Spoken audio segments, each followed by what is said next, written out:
आमे मास दुई प्रकार गणु सौरायण अर्थ संक्रांति को संक्रांति एवं चंद्रायण पूर्णमी को पूर्णमी ये भाव में मास एवं वर्ष गणु सौरायण 365 दिन होता है एवं चंद्रायण 354 दिन होता है। यह मध्य जो दिन पार्थक्य रही है ताहा 3 वर्ष थे 30 दिन होता है।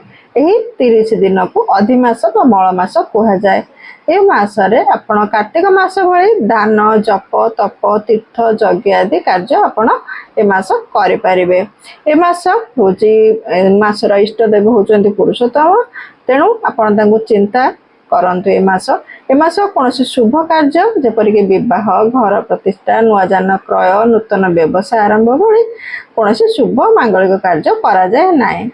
ए मासरे यदि पारिबे आपण बराह पुरुषोत्तम को दर्शन कर विशेष सुफल प्राप्त करि परिबे एवं ठाकुर पाखे फल भोग कर ब्राह्मण को दान कले विशेष सुफल प्राप्त करिवे।